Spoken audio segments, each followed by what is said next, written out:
Hey guys, I upgraded my head unit. I got an Atoto S8 Premium. This has wireless Apple CarPlay. It's Android based, so pretty much any app available in the Google Play Store you can add to your head unit. It has a 10-inch screen. It's really big, and you can download apps like Fubo if you subscribe to Fubo, and you can stream live TV in your car. This is a massive upgrade for the Element. The old head unit was still working, but I thought it was time to add stuff like Apple CarPlay and all kinds of other Bluetooth accessibility to the car. Amazon Prime. What is this? You can, like I said, pretty much any Google Play app.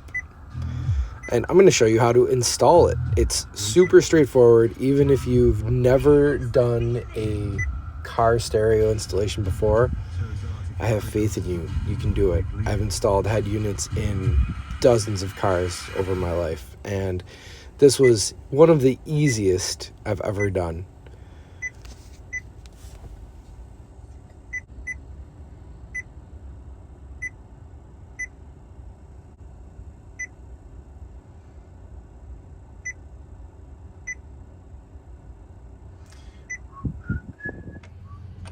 Okay, step one, disconnect the battery.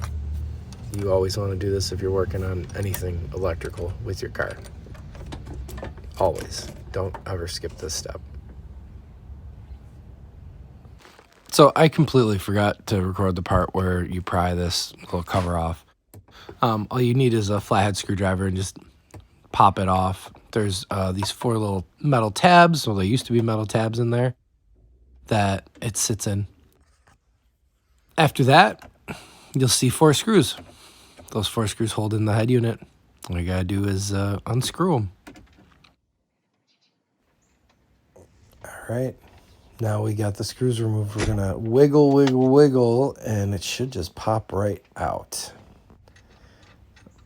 You can just pull it out and reach behind the head unit and unclip everything that plugs it in.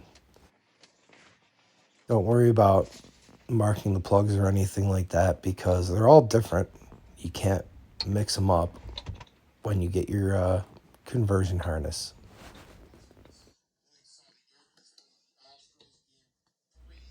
All right, let's mount our new head unit and build our harness.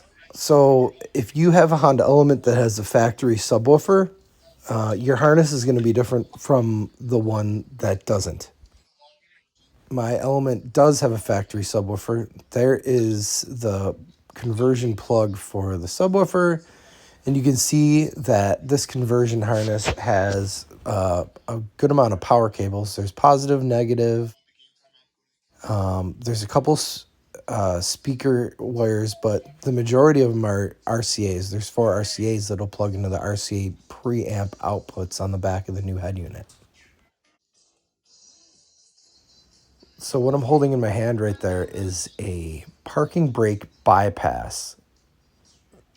It allows you to use whatever accessories you want to use on the vehicle, and you don't have to pull up the parking brake. You wire that up to the ground and to the amp turn on signal, and also to the parking brake bypass wire on the head unit. Now the brackets that I used was a combination of the brackets that came with the head unit and a Element specific bracket that I purchased on Amazon. I'll have links for everything that I used in the description of this video.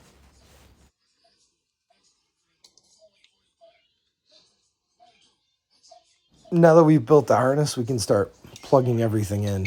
This head unit comes with a, oh wow, sorry about the back of my head there. This head unit comes with a GPS antenna, a Wi-Fi antenna, so you can pick Wi-Fi up from either your cell phone hotspot or if you're near a house that has Wi-Fi. I also had to buy a specific conversion harness for the Honda Element's factory radio antenna to retain the radio. I decided to not buy the conversion harness for the aux plug because this head unit has Bluetooth and it has USB in, and the aux plug I felt wasn't really necessary anymore. I'm probably going to remove that and run an inverter in the glove box up to where the aux plug used to be. So the actual cutting, splicing, and crimping of wires that you have to do is super minimal if your car has a factory amp. Right now I'm plugging in the RCA cables. There will be 5 in total that plug into the back of the head unit that then plug to the conversion harness for the element. What I have in my hand right here is the plug for the radio antenna. The wire that's capped would be for if I had a power antenna on my car. So I've got everything plugged in now, and it's time to put this head unit, plug it all in, and get it all mounted up in the dash. If you have an element with a factory sub, this is what your RCA preamp outputs will look like. You will have 5 total. And here you can see the power wires, the dash illumination, the headlight switch dimmer, the ground, the wire to the parking brake delete, and all those wires on the right, you will use them if you don't have a factory subwoofer. Now that we have the old head unit out, we have the new head unit mounted in the conversion bracket, and we have our conversion harnesses all wired up. Let's plug it in and mount it. So unfortunately, I just absolutely blanked on running the USB to the back of the head unit. You can see that my glove box is completely unhooked and it's laying flat in this video. I popped the tabs out and the glove box will fall down. You can take the USB plug and tape it to an unwound coat hanger or something like that, and then feed it up through the glove box so that way the USB will be down at the floor at the base of where the glove box would be, and you can plug your phone in there.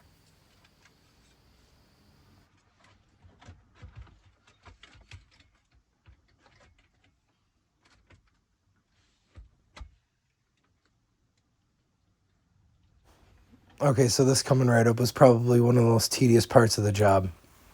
There's not a lot of room in between the new head unit and where you need to screw it in. So you have to somehow finagle the screws back there. I mean, you have less than an inch of clearance in between.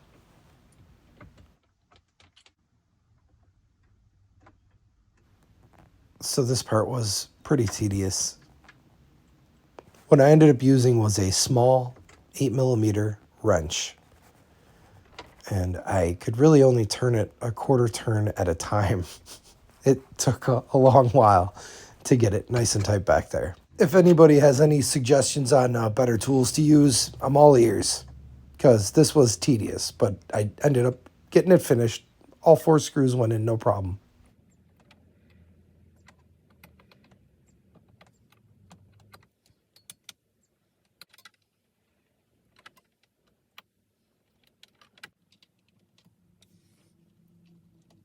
Then I ended up jumping in the passenger seat to get a better angle on the last remaining 2 screws.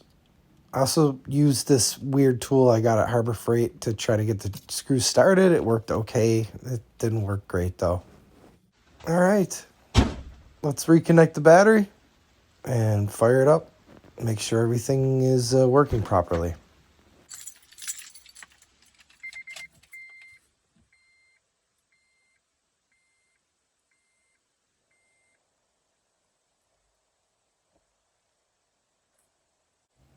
Cool beans. Looks good to me.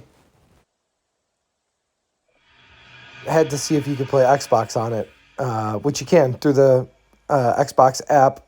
Sync your controller to the head unit with Bluetooth. There's Victor Olofsson with a one-timer and, getting a little bit of a fight too. I 100% believe you can do this even if you've never installed a head unit before in a car. Like I said, this was one of the easiest installs I've ever done. Go Sabres and Bills.